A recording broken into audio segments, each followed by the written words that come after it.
दोस्तों सब्सक्राइब करें मेरे इस यूट्यूब चैनल को और दबाएं इस बेल आइकन को ताकि जब भी मैं नया वीडियो अपलोड करूं तो उसका नोटिफिकेशन आप तक पहुंच जाए। हेलो बच्चों, आज का अपना निबंध है नारी जाति का इतिहास और बदलाव। कि नारी जाति का जो इतिहास है वो कैसा रहा है, उनके क्या क्या योगदान रहे हैं और आज का उनका क्या क्या योगदान है आज के इस युग में, और उनके अंदर जो बदलाव है वो क्या क्या बदलाव हुए हैं समय के साथ साथ। तो ये सब बातें इस निबंध में हम चर्चा करेंगे। प्रस्तावना। सदियों से नारी को एक वस्तु तथा पुरुष की संपत्ति समझा जाता रहा है। पुरुष नारी को पीट सकता है, उसके दिल को और शरीर के साथ खेल सकता है, उसके मनोबल को तोड़कर रख सकता है। मानो कि उसे नारी के साथ ये सब करने का अघोषित अधिकार मिला हुआ है।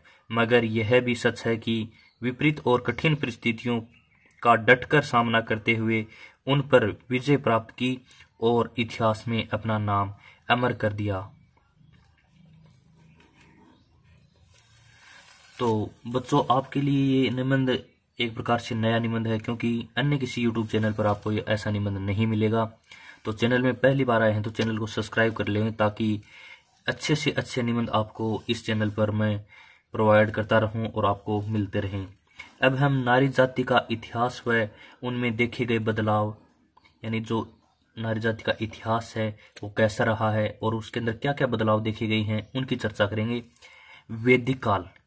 वैदिक काल की नारियों ने पुरुषों के समकक्ष यानी पुरुषों के समान स्थिति का आनंद लिया, यानी पुरुषों के समान सभी अधिकार उनको प्राप्त थे।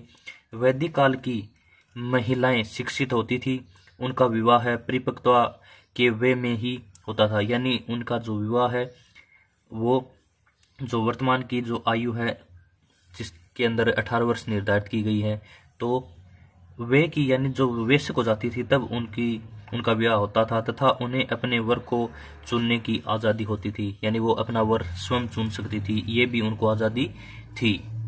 अब हम करेंगे मध्यकाल की बात। मध्यकाल में स्त्रियों की स्थिति में गिरावट आई, यानी स्त्रियों की स्थिति है वो मध्यकाल में थोड़ी गिर गई। बाल विवाह है, पुनर्विवाह पर रोक, बहुविवाह है, राजपूत महिलाओं द्वारा जौहर, देवदासी प्रथा जैसी अनेक कुरीतियों की माध्यम से नारी जाति का शोषण आरंभ हो गया, यानी इन सभी कुरीतियों से सभी के अंदर नारियों का शोषण होता रहा।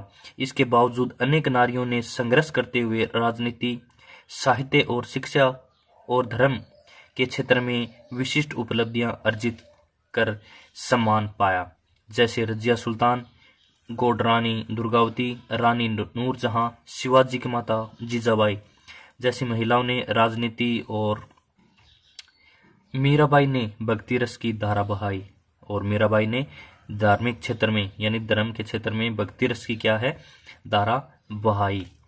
अब हम बात करेंगे अंग्रेजी राज्य की। अंग्रेजी राज में नारियों की स्थिति में धीमी गति से सुधार आना आरंभ हुआ, यानी जब अंग्रेजी राज्य आया उस समय नारियों की स्थिति के अंदर थोड़ा थोड़ा सुधार शुरू हो गया। राजा राम मोहन राय ने सती प्रथा के उन्मूलन, तो ईश्वर चंद्र विद्यासागर ने विधवा विवाह के पक्ष में बड़ा योगदान दिया। आज़ादी की लड़ाई में अनेक महिलाओं जैसे रानी लक्ष्मीबाई, डॉक्टर एनी बेसेंट, विजय लक्ष्मी पंडित, अरुणा आसफली, सुचेता कृपलानी और कस्तूरबा गांधी ने महत्वपूर्ण योगदान दिया। तो इन सभी महिलाओं का उदाहरण देते हुए जो अंग्रेजी राज्य है उस समय इन महिलाओं ने बहुत बड़ा योगदान दिया। अब हम आज़ाद भारत की बात करेंगे। आज़ाद भारत के बाद नारियों की स्थिति और उनका योगदान कैसा रहा है।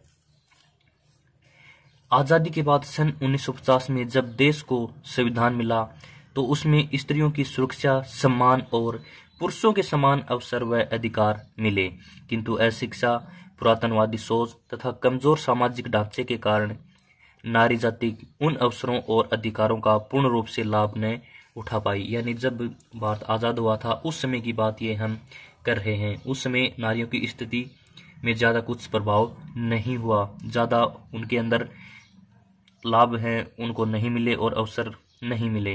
मगर आज़ाद भारत के इतिहास को नारियों की गौरव गाथा से रीता नहीं रहना था, यानी उनकी गौरव गाथा से खाली नहीं रहना था। इंदिरा गांधी ने 1966 में देश की प्रथम महिला प्रधानमंत्री बनी। यानी सबसे पहले जो इंदिरा गांधी ने अपना योगदान दिया, देश की प्रथम प्रधानमंत्री बनी। सुचेता कृपलानी है जो मुख्यमंत्री बनी थी यूपी की। किरण बेदी जो IPS ऑफिसर। तो ऐसी ऐसी महिलाओं के उदाहरण जो हम देखेंगे, कमलजीत संधू, बृजेंद्री पाल, मदर टेरेसा, फतिमा बीबी, मेधा पाटकर, सामाजिक कार्यकर्ता जैसे अनेक महिलाओं ने पुरुषवादी समाज की सोच को दत्ता बताते हुए अपनी बुद्धिमत्ता, नेतृत्व क्षमता और सामर्थ्य का परिचय दिया और इतिहास में अपना नाम स्वर्ण अक्षरों में अंकित करवा दिया।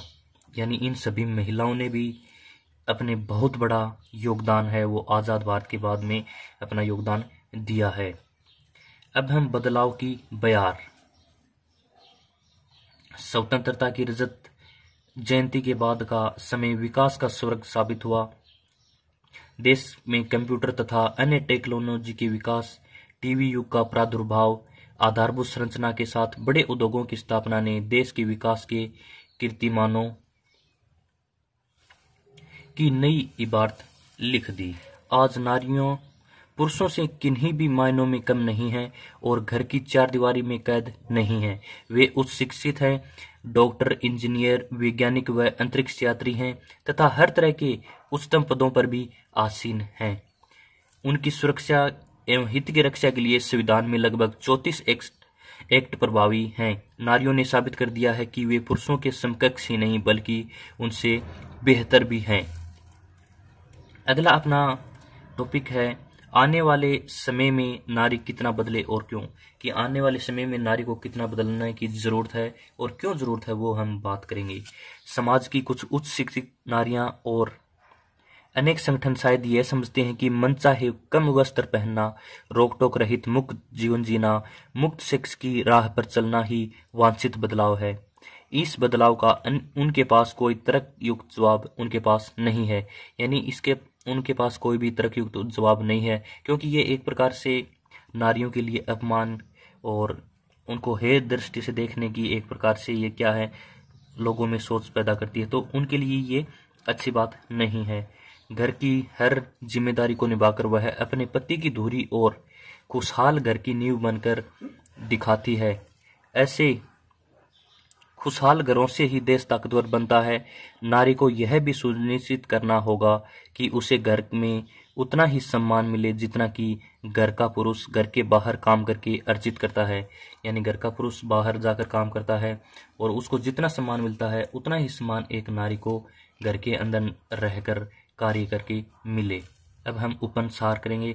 उपन्यास यही है कि नारी ने साबित कर दिया है कि वे जीवन की दौड़ में वह पुरुषों के समकक्ष ही नहीं बल्कि उनसे बेहतर भी हैं। यानी उनके इतने इतने उदाहरण हम नारियों के देखे हैं तो हम कह सकते हैं कि वो पुरुषों से किसी भी क्षेत्र में कम ही नहीं है बल्कि बेहतर हैं। वही जीवन की असली कलाकार हैं और पुरुष उनके हाथों का रंग और कागज है। यह दुनिया पल पल बदलती रहती है और नारियों को भी स्वयं की मौजूदा परिस्थितियों के अनुसार लगातार बदलते रहना होगा। यानी जैसा समय है उसके अनुसार ढलना भी होगा और अपने ऊपर जितने भी संकट आए उनका डटकर सामना करना पड़ेगा। तो दोस्तों कैसा लगा निबंध मेरे को कमेंट बॉक्स में जरूर बताएं। अच्छा लगा हो तो दोस्तों के साथ शेयर करें और चैनल को सब्सक्राइब करें। धन्यवाद।